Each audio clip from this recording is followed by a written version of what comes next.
My name's Anuki, who's asking. Today, we're on farmland and it's a 3v3. And I don't think this is the most popular 3v3 map. Let's get this replay started. Already, I hear a Jeep out here by Johnny? That's a really casual, easy name to pronounce. No, like, normally people have tricky names to pronounce, like, it's really hard to see names. Curvo Gris? Curvo Gris? I'm going to call him Curvo Gris. Welcome to the Ironcast. Very quickly, I want to introduce the other players as well. We got Red Car. They will be fighting in Victus Bino. And on the opposite side of the map, we have Cosnec Roberto, I think that is. And they will be going up against Munin. Oh, little old Munin. I like that. That's a good name. Grenades going off already. In the middle, Smokes versus Jeep with the motorcycle. This is not a normal start, which tells me that these players are on a level which is usually beyond the level which we usually cover. Yes, I think I sentence structured that right. But yeah, I Smokes to try and, you know, cover from the Jeep. Sandbags going down, that's normal. That's normal stuff. We don't want normal stuff here. Sandbags already down by a Red Car. And that's what we usually see on farmland anyway. Like, the Jeep seems to have done okay. Motorcycle versus Jeep, kind of an even battle there. I kind of feel like the 30 cal is a bit more powerful than the MG42. But really, it's going to be a matter of who's slightly more accurate. But yeah, coming back to the map. The middle of the map is typically highly contested. Of course, it's the central and only central point. Whereas the sides, players typically want to dig in. Now, this side of the map does see more contestation. Because you have a lot of buildings that you can move through. You know, there's so many hiding paths. You know, behind that building, or on this side. Hide there, hide there, hide there, hide there. You know, there's so many hiding spots to stick SMG soldiers in and slowly and gradually move up within somewhat safety. Whereas this side of the map is just a, you know, line fire. You just want to stick soldiers behind sandbags, leave it there. And then, you know, both of these players, we get a good angle on it. You'll want... Ooh, BA11 in fact coming up here. I don't think this is going to fare too well. It's just driving straight in there with no regard. Motorcycle explodes, but really, is it worth it? Is there nothing that can take this out? There we go. Yeah, I thought there might be something, as I was saying. So the Allies, you know, they'll come over and help this point. The Axis would come over and help this point. And then you just kind of have a line there, and a line there. And they kind of just posture, but nothing really happens. Sometimes something happens. Usually it's too dangerous. Yeah, I don't think that's very salvageable, but he will grab the ammo out of the bike, and I wonder if we got an MG on him. Doesn't look like it. Anyway, 2, 3, 4 out here. Looking for some targets. I can see some nice targets on the left. Couldn't be any threats really if it keeps its distance. You could poke away at the soldiers behind the sandbags, behind the walls. But ultimately, I don't think there's too much damage that can really happen at the moment. 34, 76 out now. I think a nice cost-effective response. This should deliver you some value as well against the enemy infantry. And if you lose it, yeah, that's okay. Jeep. I mean, don't lose it right away. Don't drive through your own buildings as well. You might want to hide some stuff behind that. Trying to find a shot. The 2, 3, 4 knows better than to stick around. Got a T-60 out here as well versus a LUCHS. At this range, I'm not sure anyone's winning. There should be some light damage. It will shake the crew. They'll feel a little rattled. Might get stunned. They should be okay. I can see the LUCHS has been tracked. You know, and that's when you want to try and move up some brave soldiers. Nice Soviet rocket to the side of the LUCHS. Or requisition a tank from Red Car to come in and finish the job. I don't think you need to get this close. Now the time to back away. Get it out of there. You've done your job. Oh, do we need repairs? Did they track? Oh my god, they were tracked. Yeah, that's why we don't get that close. Take things out at max range. Wherever and whenever possible. Red Car reinforcing the lines with partisans. Just keep it nice, cheap, and weak. Again, posturing. We've got a lot of infantry. However, none of them have held a gun before. Johnny crawling some soldiers up the Axis. Now hold the middle point. They are scoring 14-7.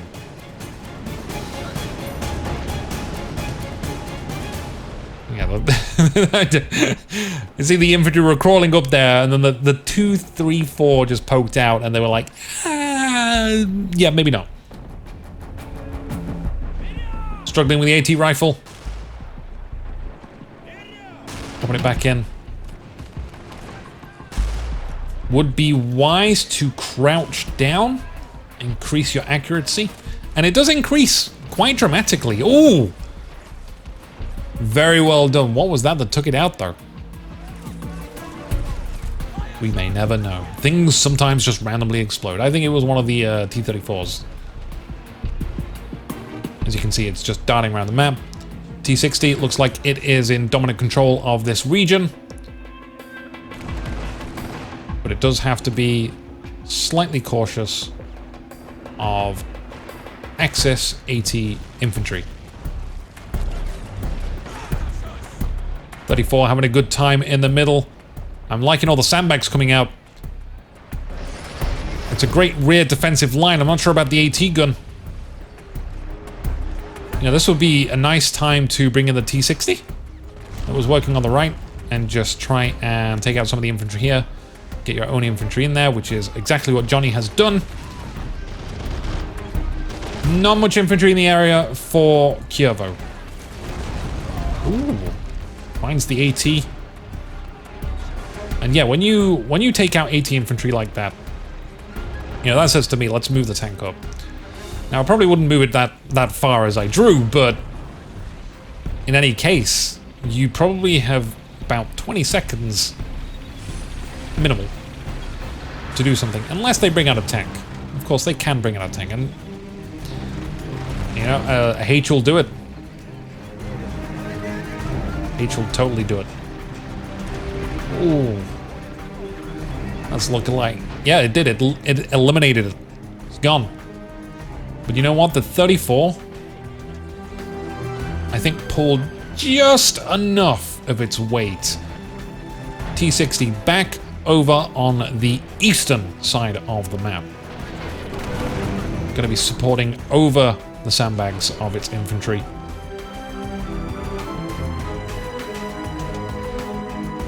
Babito getting some vision. So we want to... We're trying to crawl really deep into the side of the line. No action on the right. Again, even running out of ammo.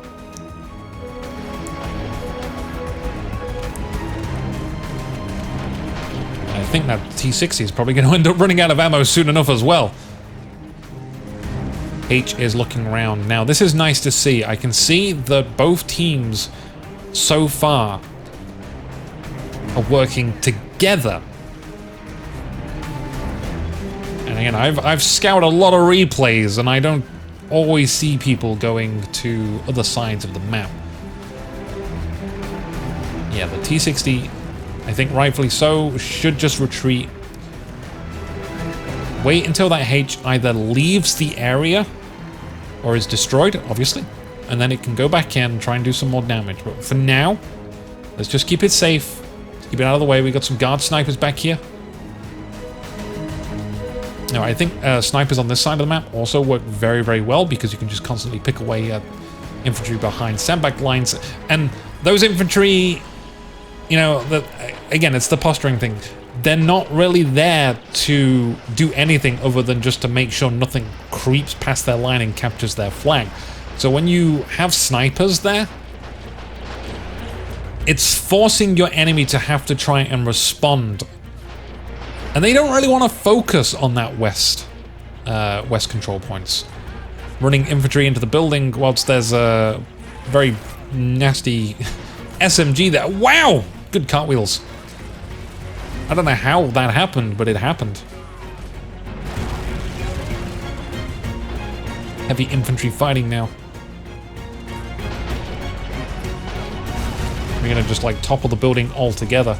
We even have a Panzer 3F. Now I'm not sure why we really need the 3F, but it is under fire from the light AT gun. I think it's struggling to get a shot. I think the H is going to try and do a HE shell against it. Yeah, there we go. That was the F that managed to get the kill, though.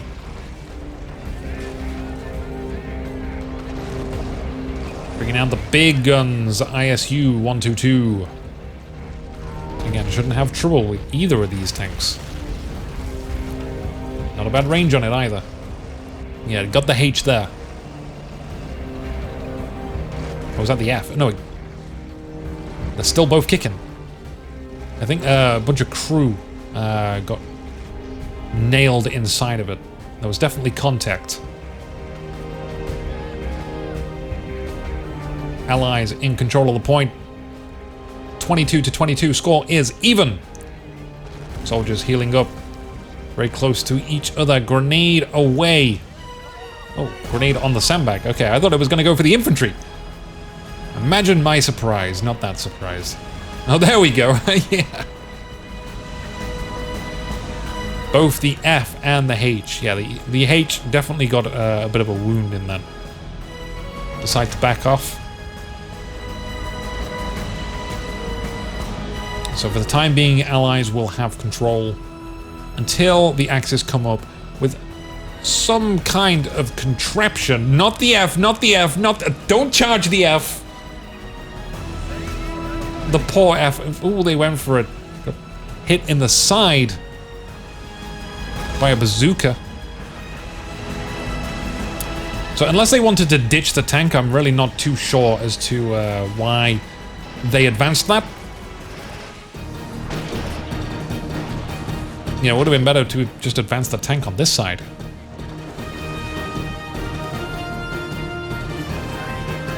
T-60 looks like it wants to be back in play. It knows the H is destroyed, the H is wounded, and the F is destroyed. So it's got a bit of breathing room. What we do is we want to advance that down here. We know that. But we need infantry. We have a guard sniper back here looking down the road. T-60, in fact, is going to go to the middle point and just defend a little bit. Sometimes there's more than one way to defend. Sometimes you can try and pressure elsewhere on the map and force your opponent to allocate resources elsewhere. Now, why do we have a line of infantry back here? This is interesting. Perhaps later we will see, but a Panther is out, and I haven't seen one of these in a long time. Takes out the T-60 upon arrival. What is the ISU 122? Oh, I love the name of that. Gonna think about that. In fact, we got two T-60s here. Wonderful.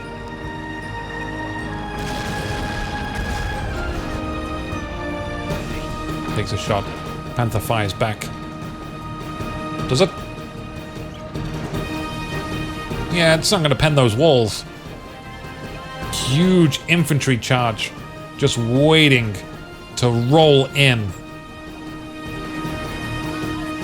This Panther should really be all you need to take out enemy armor. You just bring in the infantry, constantly force your opponent to spend, buy, purchase. Don't take a loan out, never take loans out. Don't get things on credit. I know you're probably looking at that new computer, new graphics card, and yeah, I can just get that on credit.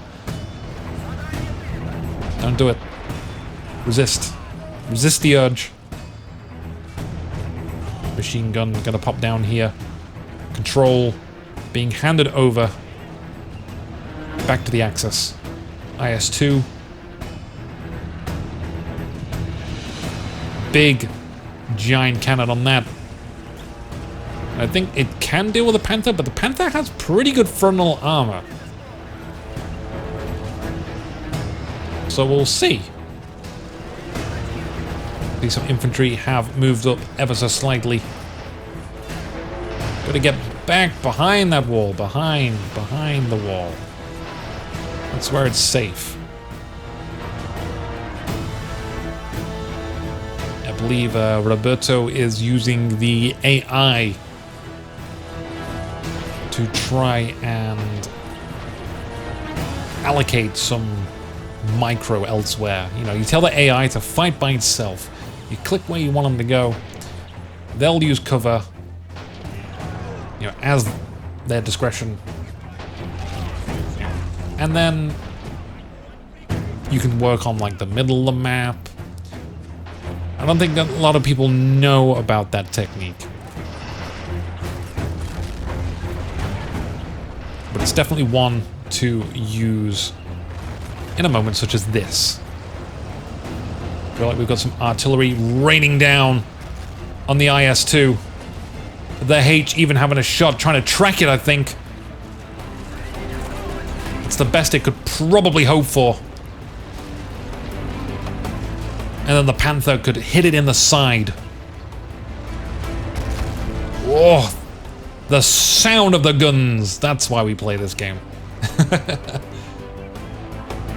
I don't think this game gets enough credit for its sound design. Like, if you've played Company of Heroes, and you know, I like Company of Heroes. I just think the sound in Assault Squad is a lot more boomier.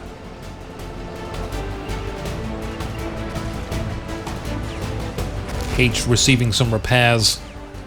Seems like the IS-2 will go on. Hummel at the back.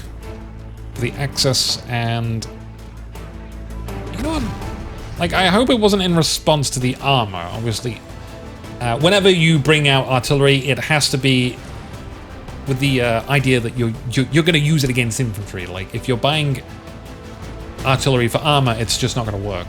Like, you'll very rarely get a kill with artillery. It does happen, yes, of course, but it's too much of a risk, too much of a chance. You will have much greater probability in using that manpower for some kind of other asset. I mean, even a bazooka can kill one of these things if you can get the infantry up. You see, the Hummel is firing again on the IS-2 location. You know, artillery is much better at infantry and emplacements. And a common strategy that people like to do is to use artillery as a means of advancing their own units. That was a good hit against the IS-2. It seemed to stop it in its tracks, but the tracks are still good, and for that, the H will be punished.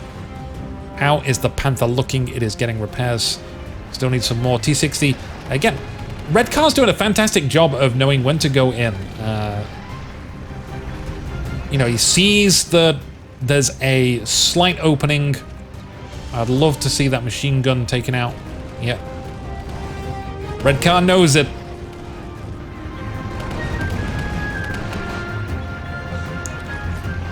$53 points to the Allies, 54 to 22. The Axis have failed to score in, I believe, like the last 10 minutes. But they are not out of the game. Still way too early, 20 minutes in. You know, that kind of feels weird saying after playing, you know, in the last 10 years, so many MOBAs and... God, what have I been doing these last 10 years? I feel like I've done nothing. 20 minutes is like so early to me. You know, Company Heroes 2, you kind of like medium tanks in 10 minutes, which is... it's kind of the mid-game. Feels weird. Do we have that many guard snipers out? You know, the kind of weird thing is with guard snipers, which is a Soviet special unit, I don't feel like they were all that popular when I used to play so much in Assault Squad 1. But having checked out a lot of replays recently, they are almost like a constant buy. And in this game, seemingly spammed. T-60 using the other tanks as additional armor. I don't think it quite worked out here. And now it is about to get totally wrecked. Not as wrecked as I thought, though. I thought this guy was... Oh my god, it's still repairable? Jesus. IS-2 comes up. Retaliates. Is that a LUCHS? Are we bringing a LUCHS in this? LUCHS! No, what are you doing? Baby LUCHS! It is so confused. It is not an amphibious creature. It is so very confused. Oh my god, were you baiting this into the red smoke of radio operator man? Because it didn't work. I kind of almost get the feeling that was the strategy, and maybe to try and track it. Now, yeah, if they tracked it there, the radio operator would have had an easy time trying to get smoke on that, and that would have killed it. That... You know what? I don't disagree. The plan failed, but honestly, I like the plan.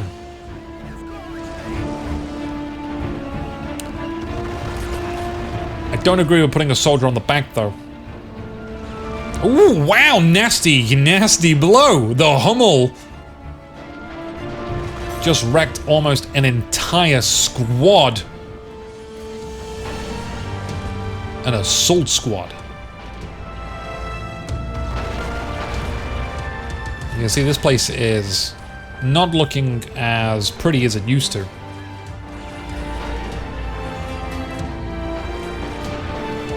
Middle point has been the focal point as it is, as I described in Farmland. That's just the way it goes. Both teams haven't had much success in prying the other flanks, but now Red Car is like, hey, do you know those defenses you placed like 20 minutes ago? How are they? Let me see. Let's see how they're looking. And there's no AT infantry here? There was AT support infantry. Going for the Hummel. You brave little T-60, but the Panther is on slight alert. And the LUCHS is getting repaired as well, so... You know that plan with the IS-2? It didn't really cost anything if they repair that LUCHS, and it's going to be fairly quick to repair. You know, it could have worked. More guard snipers. Where are they all? What are they doing? You can see some red guard with some ATs. Oh, there we go. Here we go. There's a couple of guard snipers in the bushes. There's a third one. God, it's like playing Where's Waldo. Is that a fourth one? A fourth one. Getting a bit close to the Hummel fire. But at least the Hummel is firing on infantry. Panther back. 234 charging down. Why? Why the middle? Try that east. Try that west. Not the middle. Destroyed it. It's basically just additional armor for the Panther. And the Panther's going to try and penetrate the front of the IS-2? No, I think it's aiming for the tracks. Again, a lot of track fire. And that's the way to go. A track tank is a dead tank in the mind of a professional, good player of Men of War Assault Squad. Track tanks are dead tanks. I'm still extremely hyped about that previous play though, with the LUCHS bait. It's gotta have been a bait. You know, I often commonly think, like, what are these players thinking? You know, I know I talk about what players should be doing and what they could be doing and stuff like that, but You know, this is just trying to add a little bit of flair, a little bit of interest into these videos. But the real important thing is what the players think. Now, after doing so much mobile work, it's pretty easy to, I feel anyway, to read into players' minds to see what they think. This is a tank battle's going on for ages. I find it easy to read what players are thinking in MOBA games and other more simple games. But as we say, Assault Squad 2 is such a detailed game, with all bullets being a physical calculation that happens and can ricochet and stuff like that. There's so many things that players could be doing, and that means what they could be thinking and hoping to achieve, that we just never really know unless we talk to the players themselves. But, you know, that's what I like to believe happened. Meanwhile, the Soviet forces, under the command of Koznek Roberto. I like to roll that R a little bit, because I can do a single roll, but I can't do multiple. Has managed to claim the enemy's east assault zone. Now they are tasked with the job of holding it. We interrupt to bring you a news report. The IS-2 is tracked and artillery being called down. A significant piece of metal for the Allied forces has been lost. The radio operator is also able to get back to safety. Kyovo Gris responding, helping his ally out on the flank to reclaim this zone, whilst they also end up losing the middle zone. But, you know, take what's yours first. Ooh, radio operator coming down. Which smoke is the dangerous smoke? It's the red smoke. Point neutralized. Allies still holding the majority. Looks like Johnny lost all their infantry in the middle. Axis forces under Kyovo Gris advancing once again.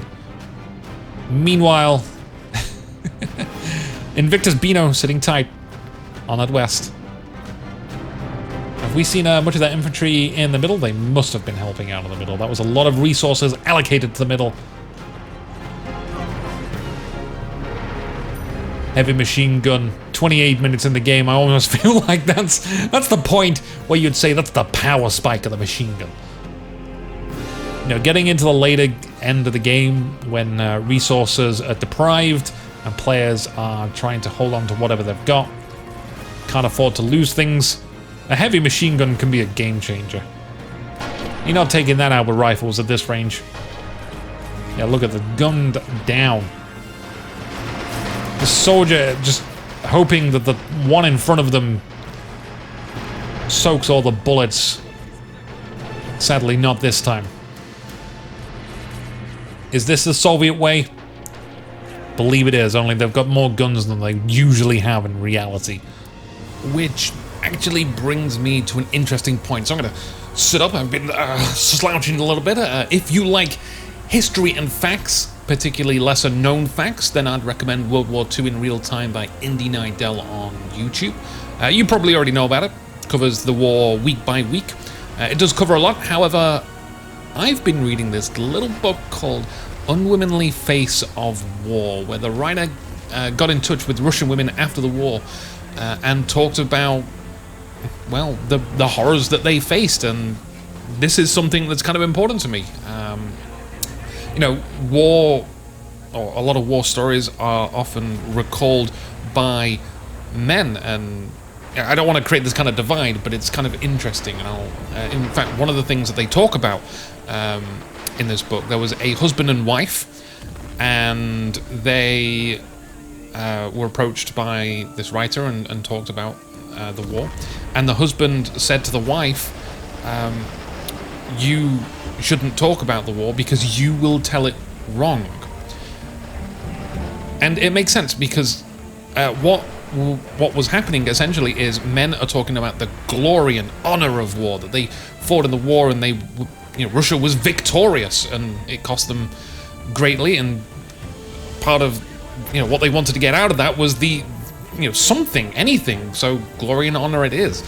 Whereas women would often recount the atrocities that they experienced and strip away that glory and honor.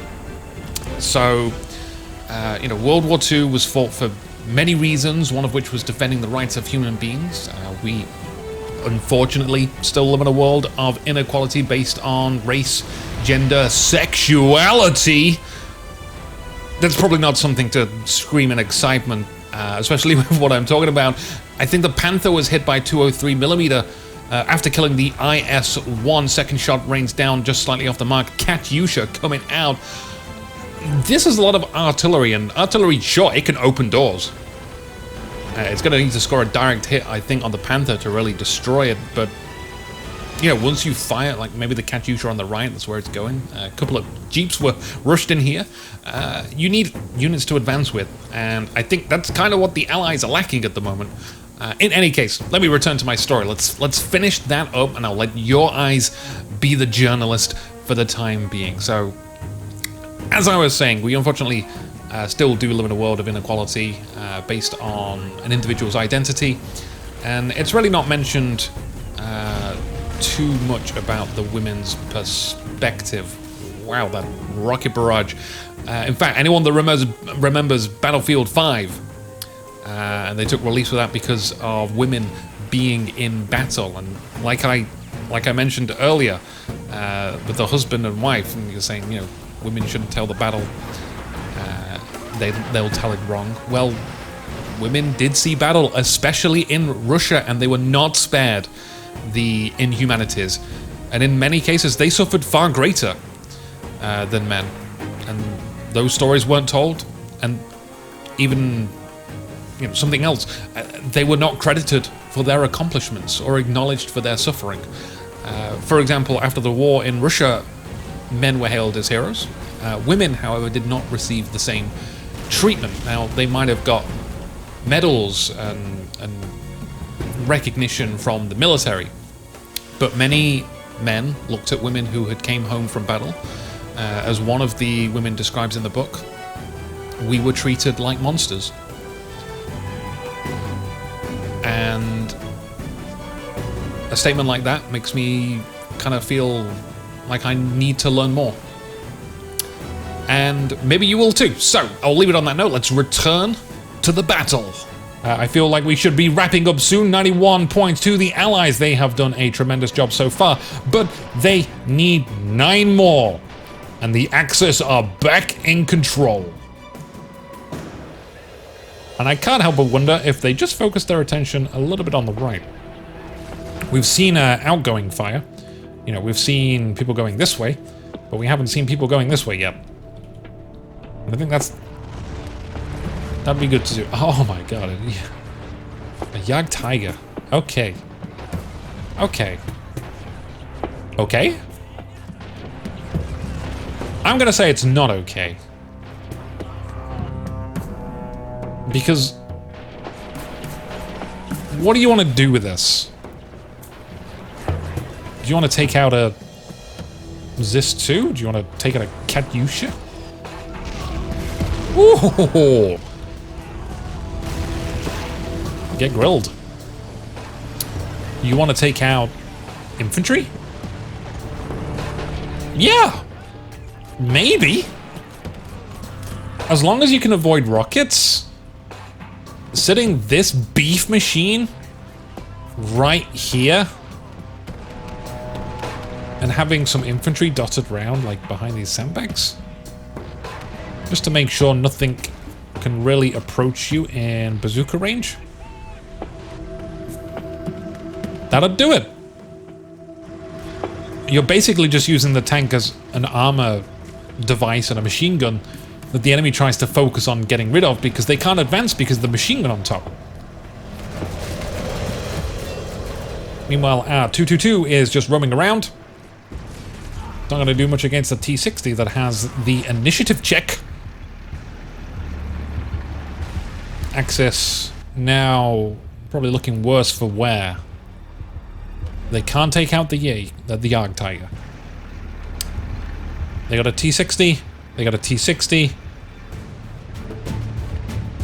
They got a Jeep. Really, the only thing that's gonna counter this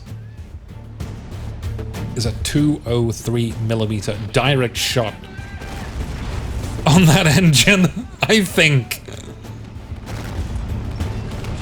And then a J comes running out of the door. And again, where's the anti-tank? Because we lost the Zis too, didn't we? Yeah, we did. Again, be mindful of that infantry. Where's that infantry to support the tank? Bring some up. Just get vision over it. Because the J, and I would seriously hope the Yarg Tiger can deal with the T60s. Yeah, I mean, it did. We're just gonna... Oh, no. We're gonna run over people's legs. We're gonna go all the way to spawn. And where is the bazooka soldier? A HE shell will do it. We don't need to run it over. HE shell on the truck. Make the truck explode. Oh, get that T-34 in front. Yeah, okay. I was gonna say, get the T-34 in front. Block the shot if it tries to make it.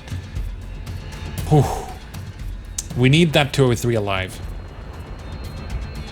Red car sneaking in some infantry. I think the Hummel is trying to fire. Oh no, it was the they were bringing in a BA-11 and got destroyed. The tank crew climbed out. Now they're trying to scout. Yeah, they're not able to scout anymore on account of being dead. Heavy machine gun back in place. Motorcycle, really? All the while, advancements have been made. Good call from the Axis. Isn't much of a retaliation, and I don't think one is much possible either. Partisans won't cut it. So let's skip ahead to the end of the match. Yeah, okay, we're gonna congratulate Invictus, Bino, Munin, and Curvo Gris on their victory. I hope you've enjoyed my rusty ramble through this Ironcast. Join us on Discord to get involved. We need more games to cast. And, of course, support our editors and reinforce the Patreon. Big thank you to Lexi and Vivian for allowing me to have a sense of purpose casting Assault Squad 2 again. And in the future, we hope to do more. So that's everything. Enjoy the highlights, and I'll see you for the next game. Winky face.